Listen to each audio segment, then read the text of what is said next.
Have you ever heard the phrase, you never get a second chance to make a good first impression? Yeah? It turns out that that saying is absolutely true.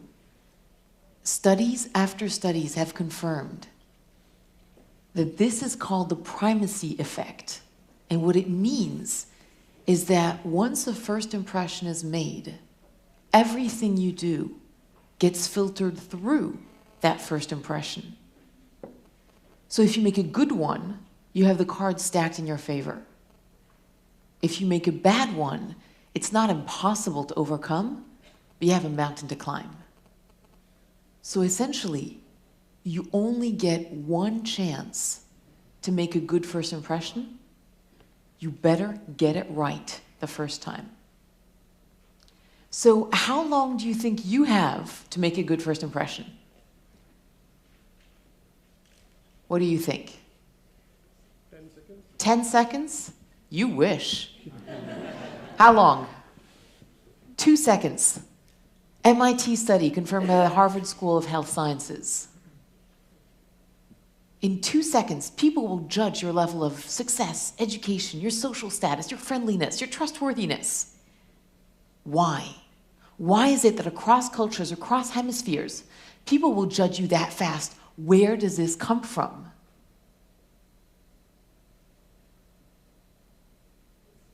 Instinct, survival instinct. Now, our instincts have about 100,000-year lag time on our environment. Our reflexes are still those of hunter-gatherer times. And back in those days, you often only had 2 seconds to decide if the shape coming into your field of vision was animate or inanimate, human or non-human, friend or foe. Basically, fight, flight, or relax.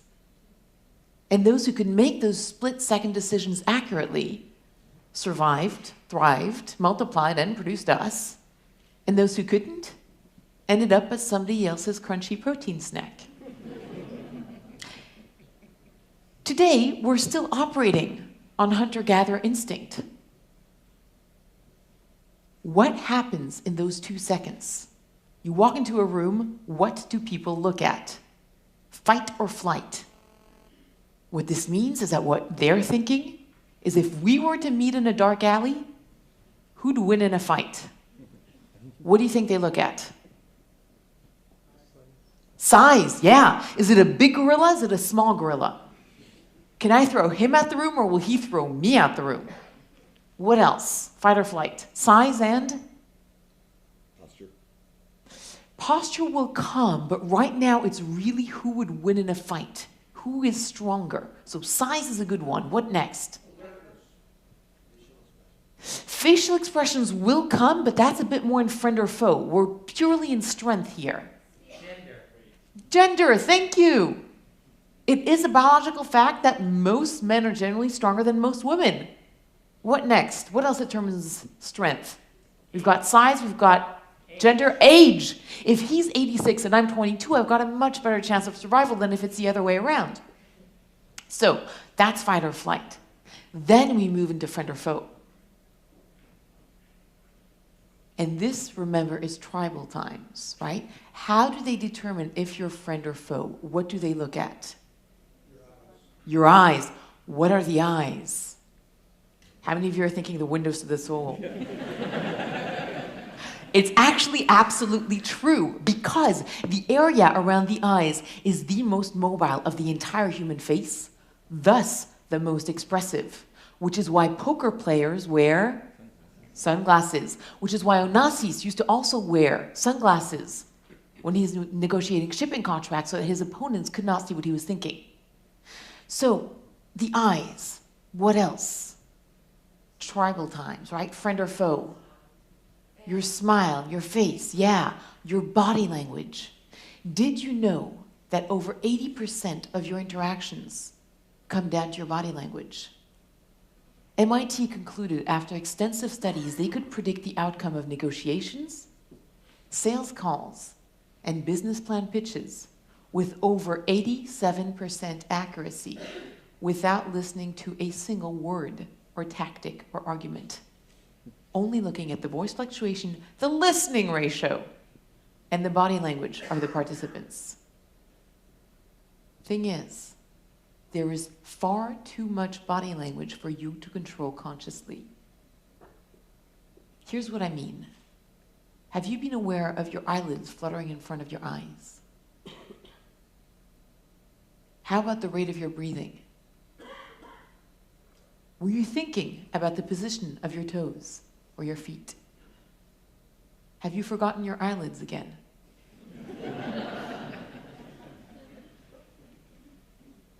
Trying to control your body language consciously would be impossible. We're sending out thousands of units of information per minute. Even if you try to control the main expression on your face consciously, sooner or later, what's called a micro-expression will flash across your face. And here's the thing, people will catch that. Because people can read your face as fast as 17 milliseconds. And if there's something that doesn't quite fit, they'll get the impression on a gut level of a mixed message at best. At worst, they'll get the impression that you're being inauthentic. Not good. Getting your body language completely congruent is absolutely exhausting, which is why great actors were completely spent after good performances because they were working on that so hard. Not only is it exhausting, it's impossible. Because sooner or later, something's going to flash. So what do? What did Hollywood do? What new form of acting did they introduce? Method acting. What's method acting? It's when you become the character, right? In Hollywood, it's called method acting. In sports, it's called visualization. And 86% of American Olympic athletes use this tool. You're going to get a chance to try it out for yourselves in a very quick visualization. Could you please turn towards your neighbor? Take a good look at them. Good look and close your eyes. All right. So close your eyes. Face them, not me. Face them. You have a good idea of what they look like? You remember their eyes? Okay. Now, I want you to imagine, since you're trying to pass the friend or foe test, that this is a really good friend. Taste the s'mores that you ate together. Hear the songs that you sung really, really badly off key. More than everything else, feel the warm emotions rising. This is a really good friend. You're so happy they're here. Open your eyes, shake their hand, go!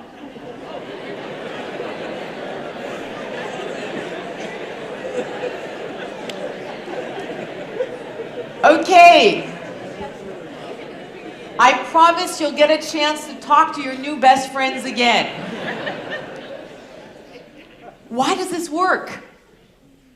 Because there's an interesting quirk about the subconscious mind.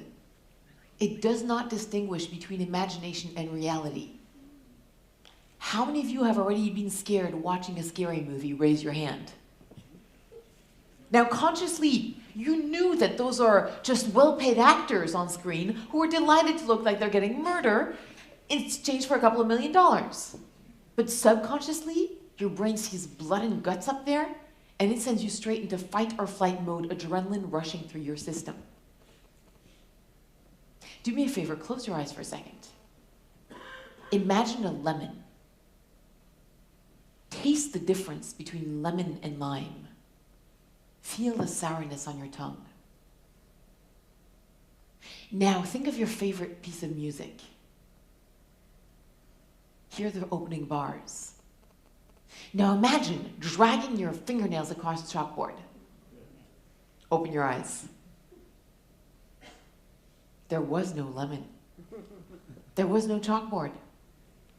All there was your imagination, and yet your body produced very real reactions to a completely imaginary event. This is a visualization. And you can use this anytime you want to pass a friend or foe test. Now, Body language in front of folk, right? What next do they look at in first impressions? How do they determine if you're of their tribe? Dress, right? Clothing is nothing but tribal wear. IBM used to tell its people, you can wear anything you want as long as it's a white shirt, red tie, and a navy blue suit. American Express had a stroke of genius when it decided that on college campuses, all its salespeople would be dressed like college students. And then they went one step further. They didn't just dress them like college students, they hired college students. So you're in your tribal wear. You've made an amazing first impression. You walk up to them and what happens next? You shake hands. Why do we shake hands? Why is it that across cultures, across hemispheres, we tend to shake or to show the right hand? That's where the knife is. To show that the weapon hand is unarmed. Which is why, in various times in history, lefties couldn't be trusted.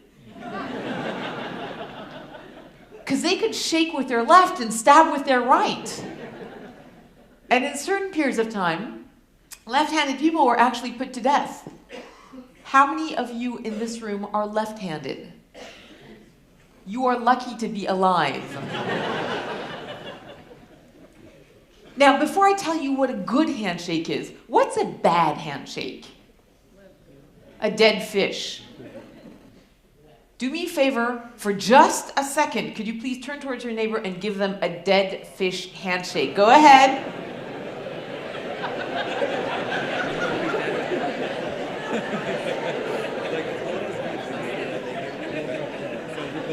Guys, just so we're clear, you never, ever want to give that kind of a handshake.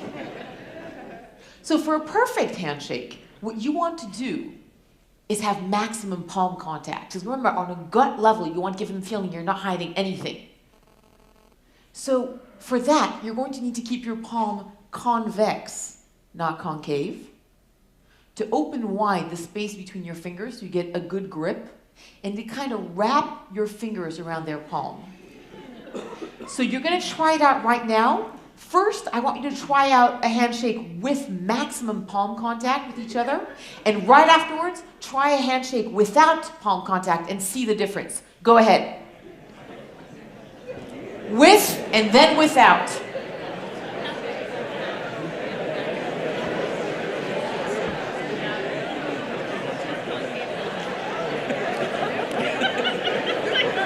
Did you see a difference?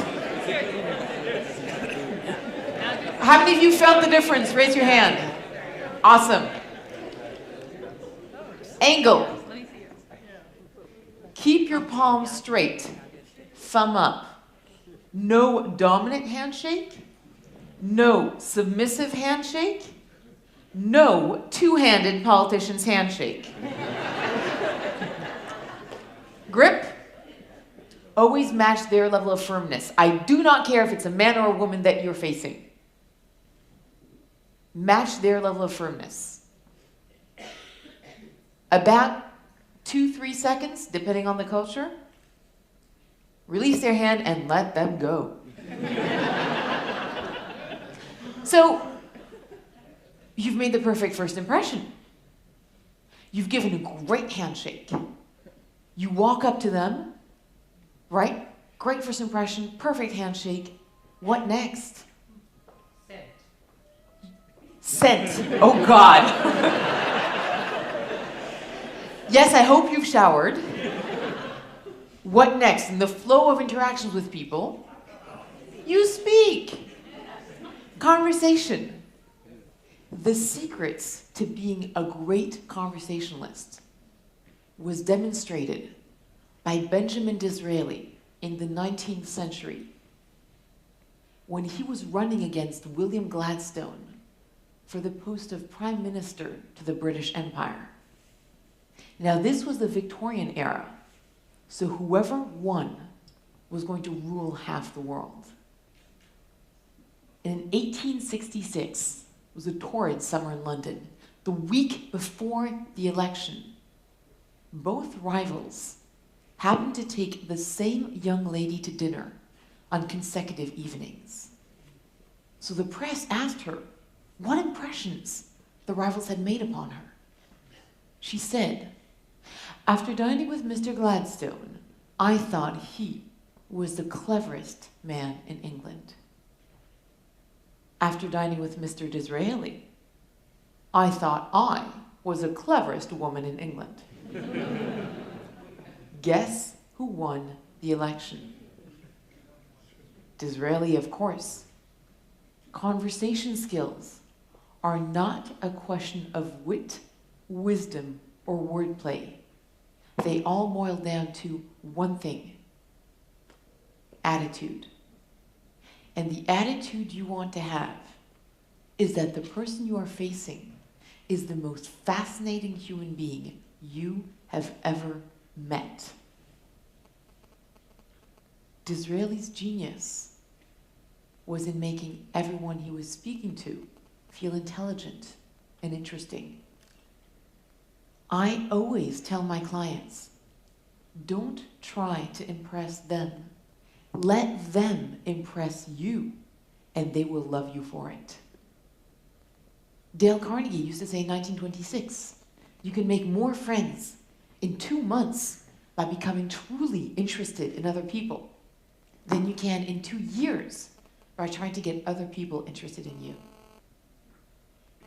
Which living politician is a master at this? Bill Clinton. I've met hardened Republicans who told me, Bill Clinton, I hated him before I met him, I hated him after I met him, but while I met him, man, I love the man. How can you get that magic?